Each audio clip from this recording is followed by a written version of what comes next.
अस्सलाम वालेकुम बच्चे, कैसे हैं सब लोग? होप सो सब ठीक होंगे। आज हम सेकेंड ईयर की फिजिक्स चैप्टर 13 जो कि पहला चैप्टर है उसको स्टार्ट करेंगे। Thermal physics. बच्चे थर्मल फिजिक्स में उस पूरे चैप्टर में थर्मल का मतलब होता है हीट एनर्जी। तो हम पूरे चैप्टर में बेसिकली हीट एनर्जी से रिलेटेड डिफरेंट फिनोमेना को देखेंगे, उसकी प्रॉपर्टीज वगैरह को देखेंगे। तो इन्वॉल्वमेंट होगी हीट एनर्जी की। सबसे पहले तो इसका इंट्रोडक्शन है। तो कहते हैं वही बात कर रहा है कि थर्मल फिजिक्स में हम किस चीज़ के बारे में पढ़ते हैं। तो कहते हैं thermal physics is an important area of study, एक इम्पॉर्टेंट एरिया जिसमें हम लोग पढ़ते हैं हीट क्या है, वर्क क्या है और टेम्परेचर क्या है, और इन तीनों के आपस में रिलेशनशिप के बारे में पढ़ते हैं। पहले हम मतलब इनको बारे में पढ़ेंगे, हीट किसको कहते हैं, मतलब क्या हीट पॉजिटिव होगी क्या नेगेटिव होगी एंड सो ऑन, मतलब हीट के बारे में पढ़ेंगे, फिर वर्क के बारे में पढ़ेंगे, फिर टेम्परेचर पे इन दोनों को आपस में रिलेशनशिप के बारे में। अगर शॉर्ट फॉर्म में देखा जाए हमारे पास होता है क्या कि हमारे पास ना बेसिकली बच्चे टेम्परेचर किसको बोलते हैं, टेम्परेचर बोलते हैं डिग्री ऑफ हॉटनेस को, कोई चीज़ कितनी गर्म है। या फिर हमारे पास अगर कोई चीज़ है जैसे लिक्विड है, इसमें मॉलिक्यूल्स की काइनेटिक एनर्जी कितनी स्पीड के साथ वो मूव कर सकते हैं, वो बेसिकली इसके क्या होता है, टेम्परेचर होता है। जितनी ज़्यादा स्पीड होगी उनकी मूवमेंट की, रैंडम उनकी काइनेटिक एनर्जी जितनी ज़्यादा होगी एवरेज, वो हमारे पास उसका क्या होगा, उतना ज़्यादा टेम्परेचर होगा। हीट क्या है, basically heat transfer of thermal energy है, मतलब hot object to cold object. For example आपने कोई लिक्विड यहाँ पे रख दिया, जो पहले इसका पानी है, ठंडा पानी है, कुछ भी है, ठीक है, लिक्विड है। आपने इसको चूल्हे पे रख दिया, चूल्हे का टेम्परेचर ज्यादा है, इसका टेम्परेचर कम है, तो हीट है क्या, बेसिकली यहाँ से थर्मल एनर्जी जो है वो हॉट ऑब्जेक्ट से कोल्ड ऑब्जेक्ट की तरफ ट्रांसफर होगी, उसी को हीट बोलते हैं। तो हीट हमारे पास बेसिकली है ट्रांसफर ऑफ थर्मल एनर्जी, ठीक है, कि हमारे पास हाई टेम्परेचर ऑब्जेक्ट से लो टेम्परेचर ऑब्जेक्ट की तरफ ट्रांसफर होना थर्मल एनर्जी। अब हमारे पास वर्क क्या है, वर्क हमारे पास फॉर एग्जाम्पल ये एक मेरे पास कंटेनर है जिसमें ये कोई गैस इनक्लोज है, यहाँ पे कोई गैस मैंने फर्स्ट यहाँ पे इनक्लोज कर दी, इसका पिस्टन है, ये ढक्कन है। ये ना मूवेबल है, मतलब अपनी जगह पे मूव कर सकते हैं। आपने बाहर से इसके ऊपर फोर्स लगाई, जब बाहर से पिस्टन के ऊपर फोर्स लगाएंगे तो ये थोड़ा सा नीचे हो जाएगा पहले के पे। अगर आप कहीं पे कुछ फोर्स लगाते हैं और कुछ डिस्प्लेसमेंट होती है, पोजीशन में चेंज आता है, तो वहां पे हम कहते हैं हमारे पास क्या है, वर्क हो रहा है। तो बेसिकली हम इस पूरे चैप्टर में पढ़ेंगे हीट क्या है, वर्क क्या है, टेम्परेचर क्या है और इनका आपस में रिलेशनशिप क्या है, या फिर अदर कोई दूसरी फॉर्म होगी नेगेटिव को भी स्टडी करेंगे। That is the laws of thermodynamics describe the mechanism of the change of energy in a system. System can perform useful work on its own. कहते हैं थर्मोडायनामिक्स में हम क्या पढ़ते हैं, मुझे थर्म का मतलब होता है हीट एनर्जी, डायनामिक्स का मतलब होता है कुछ चेंज आना, ठीक है। तो कहते हैं थर्मोडायनामिक्स में हम लोग यूजुअली पढ़ते हैं कि ये कोई सिस्टम है, सिस्टम जो उसको बोलते हैं जिसको हम स्टडी कर रहे होते हैं। फॉर एग्जाम्पल ये कोई गैस है और ये इसका पिस्टन है, आपने बाहर से हीट एनर्जी दी, बाहर से कुछ एनर्जी की इन्वॉल्वमेंट हुई, तो हमारे पास आप इसको एनर्जी देंगे मॉलिक्यूल्स को, तो हमारे पास क्या होगा, इनकी काइनेटिक एनर्जी बढ़ेगी, इसके साथ जाके पिस्टन के साथ बार टकराएंगे, पिस्टन थोड़ा सा अपवर्ड डायरेक्शन में मूव कर जाएगा, थोड़ा सा डिस्प्लेसमेंट होगा, तो हमारे पास क्या होगा कि हम कहेंगे कि हमारे पास वर्क किया है इस सिस्टम ने बाहर की सराउंडिंग पे। अच्छा, सिस्टम उसको बोलते हैं जिसको हम स्टडी कर रहे होते हैं। अगर ये सिस्टम है तो इसके अलावा बाकी सारी की सारी क्या है, मेरे पास सराउंडिंग है।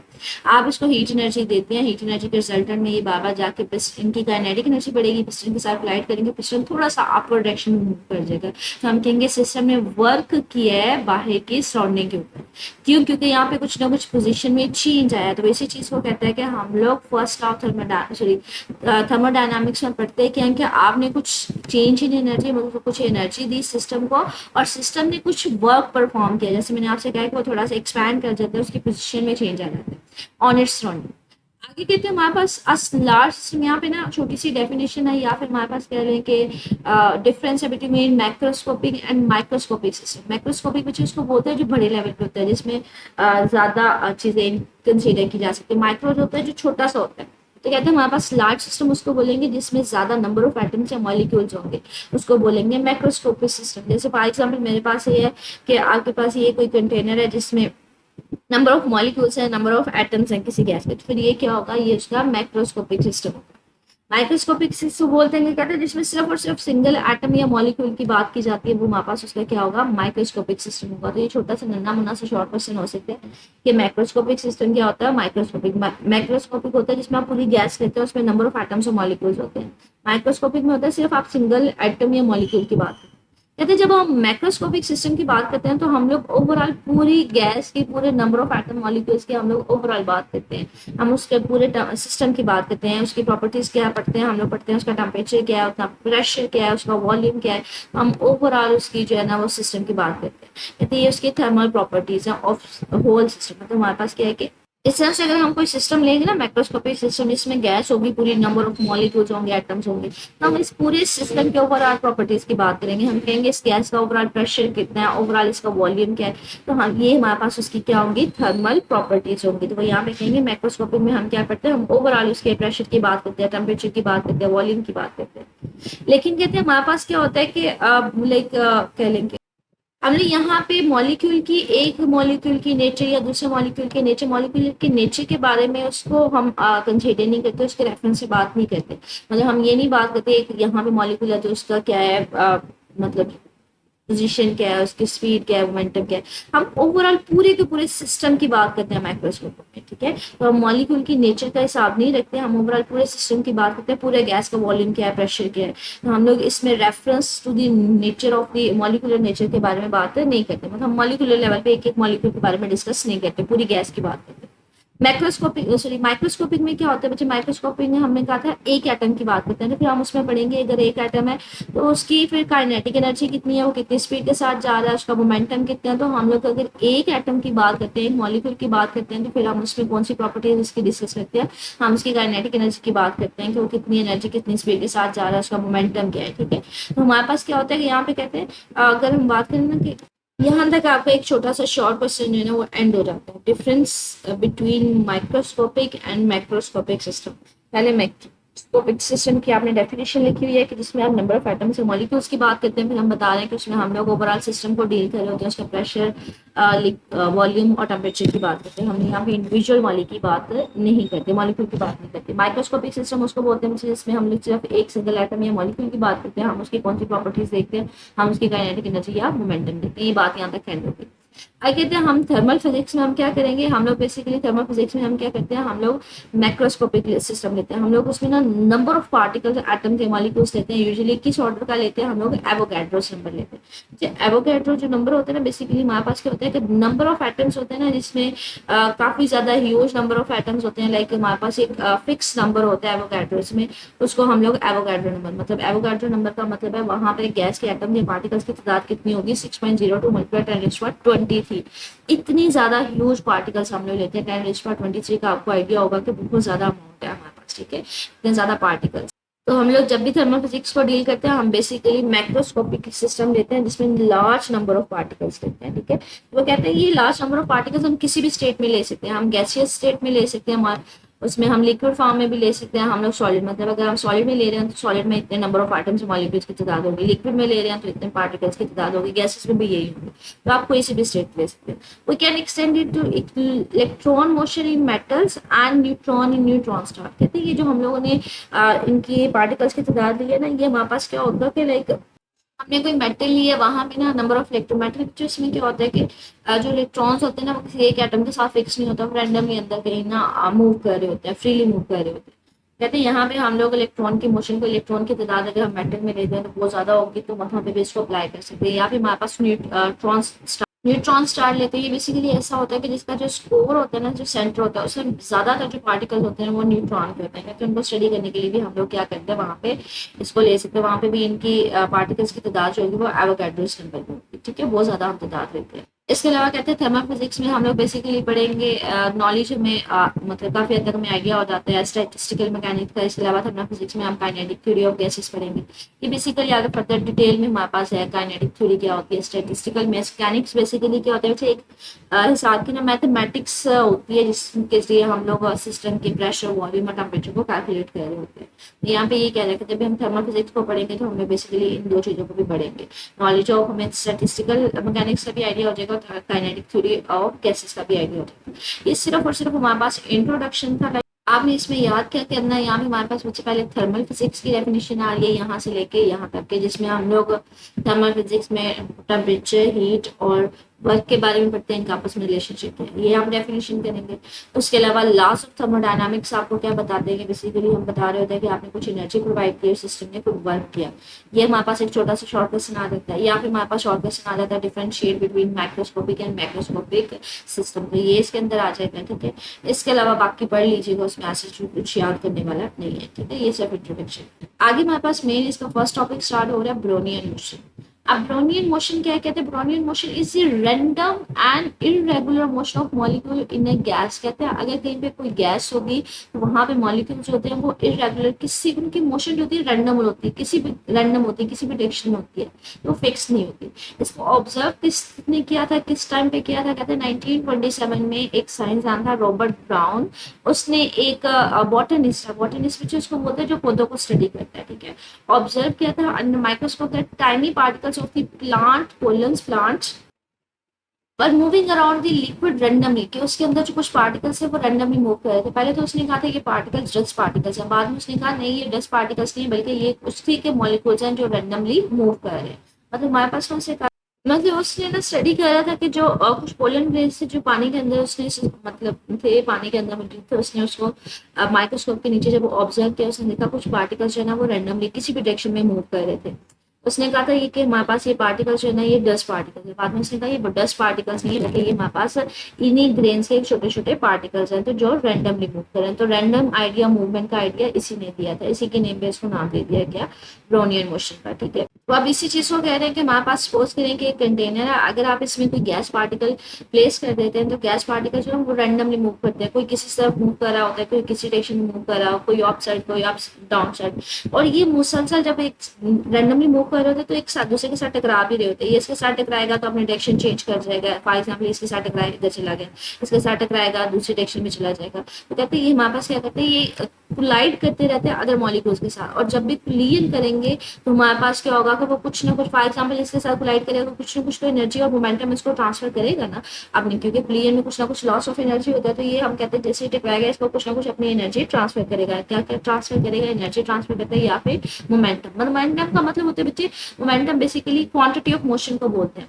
मोमेंटम हमारे पास कह लें फार्मूला होता है P is equal to mv होता है कि आपके पास किसी ऑब्जेक्ट की जितनी ज्यादा स्पीड होगी तो उसका मतलब है उसका मोमेंटम उतना ज्यादा होगा। अगर ये इसके साथ जाके कोलाइड करता है तो इसको एनर्जी देगा, इसकी स्पीड बढ़ जाएगी तो हम कहेंगे इसको अपना मोमेंटम ट्रांसफर करेगा, ठीक है। कहते हैं Brownian motion describe randomness and chaos before it represents one of the simplest model of the randomness। कहते हैं ब्रोनियन मोशन ने एक्सप्लेन किया था या उसने आइडिया दिया था कि ये जो मॉलिक्यूल्स होते हैं ये रैंडमली मूव कर रहे होते हैं, किसी भी डायरेक्शन में मूव ऑन कर सकते हैं, और क्योस होता है मतलब कोई तरतीब नहीं होती, बेतरतीब होते हैं सारा कुछ, ठीक है।